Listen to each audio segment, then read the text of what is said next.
don't know if you can hear me over the plane or not, but we're gonna try to finish up this fender on this Toyota today. Let me turn you around. Okay, this is what we're gonna wet sand this down, get it ready for some paint. See what we can do. I'm gonna put you on fast forward because I'm gonna listen to my music.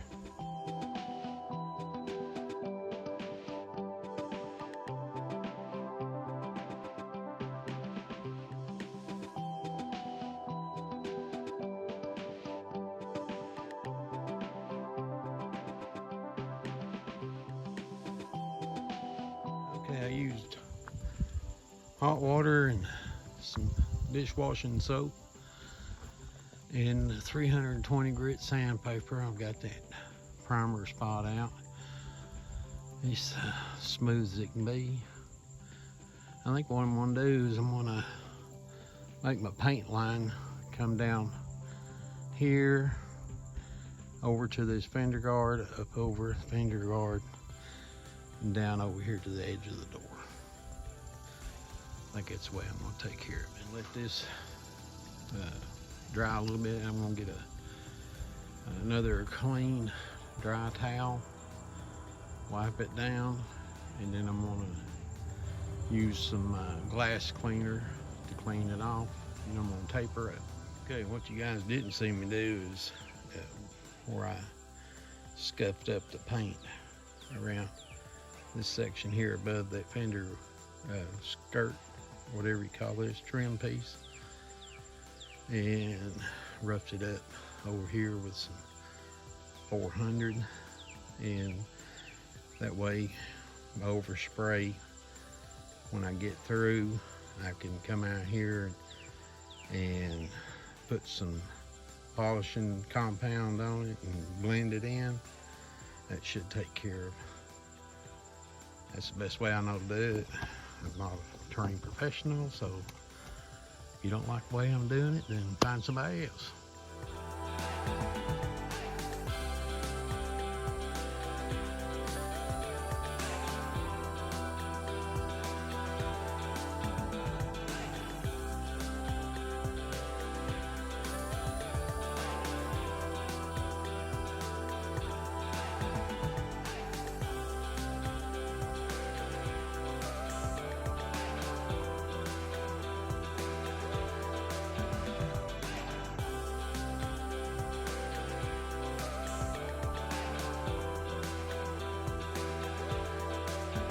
You may have noticed I've already taped the car up, and I used plastic bags for my taping. I like it because it doesn't let anything through.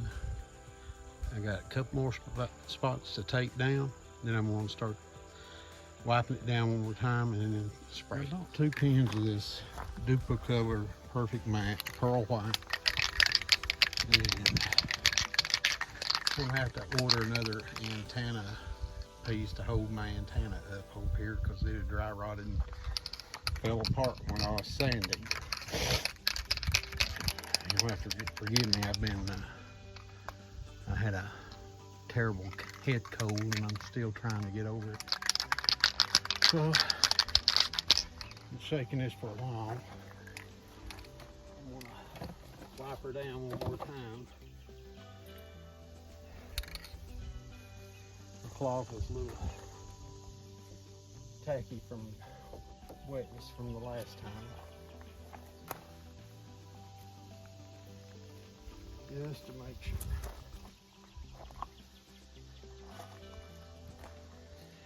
Well, we hardly have any wind. That's the biggest reason I wanted to do this, is before the wind started picking up. And let's see what we can get done on this. I'm gonna set you guys up a little higher in a different spot. Let's see what I'm gonna put you on fast forward. That first cam was a piece of shit. I think I spent $35 a piece for these cans. And you saw how much, I got 2 sprays out of it before it clogged up. Okay, we'll try it again. Okay. I've got a full can here and about a third of a can in this one. Both of them clogged up.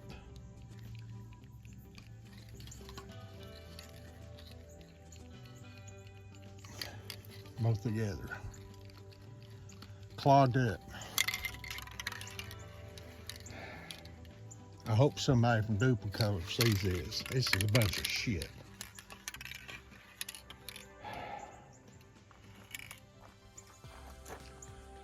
Well, the only thing I can say is I don't recommend Duplicolor. This is the kind of crap that they're going to put out. And that almost looks like silver instead of pearl white. That's 2 coats. 2 coats of paint.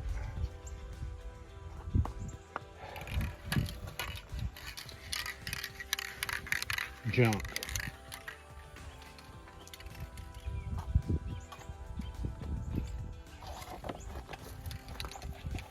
Just to say I'm really dissatisfied is doing me an injustice. I am more than dissatisfied.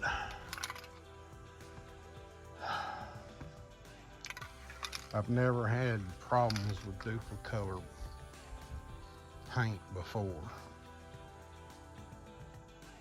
But these things right here, I don't know. They must be old. I just bought these things not 3 months ago. And they've been inside, air-conditioned building. This is awful. Oh my goodness. Well, that's the reason I hate talking to Dad about any kind of product unless it's just a piece of crap. I know I've got close to $70 in those 2 cans of paint. That's with the postage and all that. And to get 2 minor coats out of 2 cans, total coats. And I knew that 1 wasn't going to do it, so I bought 2. And it appears that you'd have to buy a dozen of those cans to get enough coat to cover that gray primer.